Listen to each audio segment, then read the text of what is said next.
কাৰণত আপোনালোকে ইতিমধ্যে আমি আপোনালোকক জনাইছোঁৱে যে অসম চৰকাৰে বৰ্তমান মানে অসমত আৰু কোনো বিদ্যালয় প্ৰাদেশিকৰণ কৰা নহ'ব বুলি যিটো ঘোষণা কৰিছে আৰু বিজ্ঞান আৰু গণিত এই বিষয়টো ইংৰাজীতে পঢ়াব বুলি ঘোষণা কৰিছে আৰু লগতে মিক্স মিডিয়ামৰ স্কুলবোৰলৈ মানে ইংৰাজী মাধ্যম জাপি দিয়া হ'ব এই কথাটো ঘোষণা কৰিছে আৰু লগতে বিধায়কসকলক কৈছে যে প্ৰতিজন বিধায়কে এখনকৈ চৰকাৰী বিদ্যালয় মানে সিলেক্ট কৰি দিব লাগে আৰু সেই বিদ্যালয়বোৰ CBSEৰ ইংৰাজী মাধ্যম কৰিব চৰকাৰে।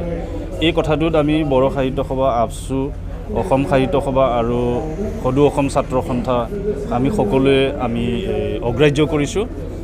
সেই কথাখিনিকে আমি ৰাইজৰ ওচৰত আনিবলৈ কাৰণে আমি ওদালগুৰিৰ পৰা চিৰাং জিলা আৰু আজি কোকৰাঝাৰ জিলাত আমি সজাগতা সভা আমি অনুষ্ঠিত কৰিছোঁ আৰু এই সভাত আমি শিক্ষাবিদ বুদ্ধিজীৱী আৰু সমাজৰ নেতৃস্থানীয় ব্যক্তিসকলক মাতিছোঁ।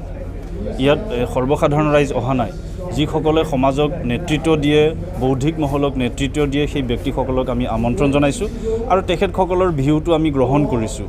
তেওঁলোকে এই ক্ষেত্ৰত আমাক কি পৰামৰ্শ দিয়ে, নিখিল বড়ো ছাত্ৰ সন্থা বা বড়ো সাহিত্য সভাক আমাৰ বড়োৰ চিন্তাবিদসকলে বুদ্ধিজীৱীসকলে কি পৰামৰ্শ আগবঢ়ায় সেইটো আমি শুনিছোঁ আৰু তেখেতসকলৰ লগত মত বিনিময় কৰাৰ পিছত আমি পৰৱৰ্তী পৰ্যায়ত আমি চৰকাৰে যদি সুযোগ দিয়ে চৰকাৰৰ লগত আলোচনা কৰি এই দাবীসমূহ আমি উত্থাপন কৰিম আৰু যদি চৰকাৰে আমাৰ কথা নুশুনে তেতিয়াহ'লে আমি অন্য কিবা মানে আমাৰ যি প্ৰতিবাদ সাব্যস্ত কৰিবৰ যি আমাৰ পথ থাকিব সেই পথসমূহ আমি গ্ৰহণ কৰিম।